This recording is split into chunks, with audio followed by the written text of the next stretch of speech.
Executive of the Volta River Authority, Engineer Emmanuel GRIDCo, and the Executive Partner of Arthur Energy Advisors, Engineer Harriet Emisa Arthur, the reigning Energy Personalities of the Year at the 2022 Ghana Energy Awards, have engaged students of the Aburi Senior High School for the 2023 Energy Personalities Outreach Program, held under the theme Impacting the Next Generation Leaders Today. The outreach is a platform for the apex winners of the awards to interact with students of second cycle institutions on the energy sector and its prospects, as well as to help the youth to cultivate habits and develop attitudes requisite for a successful future. It is organized by the Energy Media Group.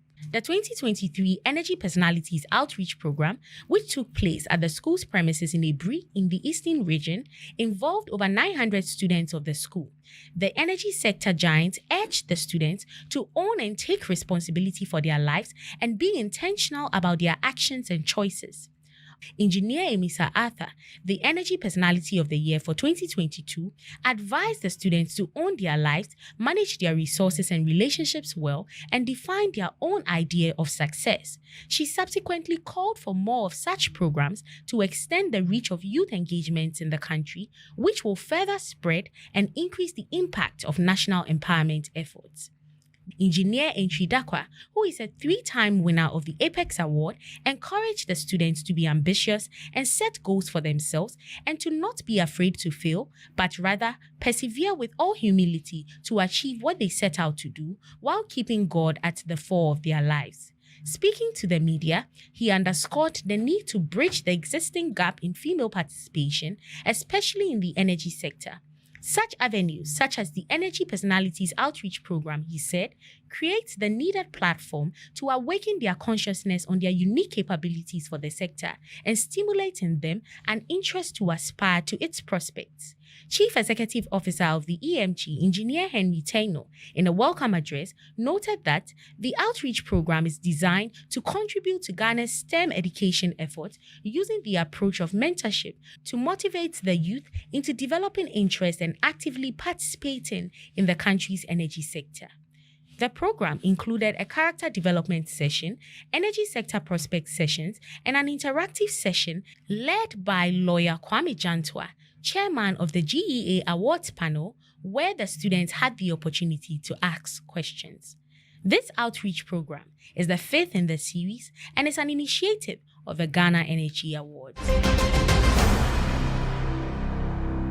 The new West African Gas Pipeline Company Limited's Managing Director, Michelle Burkett, has met with GRIDCo Chief Executive, Engineer Ebenezer Esieni, to reinforce collaboration between the two companies. Ms. Burkett said her aim was to enhance operational efficiency and maintain transparent communication between the two entities. Engineer Magban, Director of the Southern Network Department of GRIDCo, further proposed safety and risk management training sessions in support of WAPCo's operations. The Natural Oil and Gas Suppliers Association of Nigeria on Monday asked the Nigerian government to repair damaged roads and encourage private and modular refineries in order to make petroleum products more affordable in the country.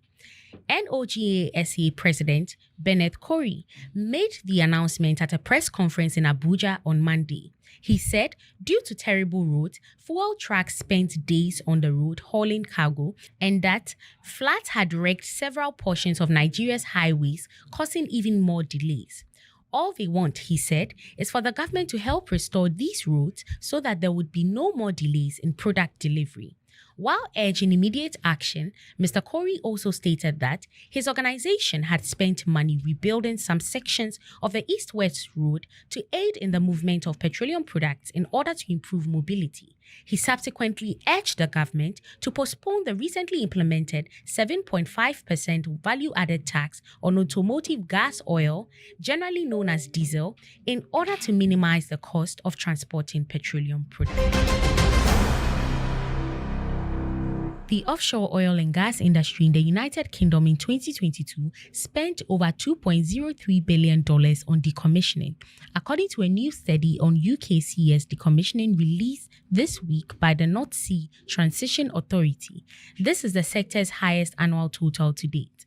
According to the research, the sector has significant opportunity with $26 billion of decommissioning spending forecast for the next decade alone. It, however, stated that the industry must keep its emphasis on performance, collaborate effectively, and commit to decommissioning plans as soon as possible in order to achieve greater cost efficiencies in the face of adverse market conditions.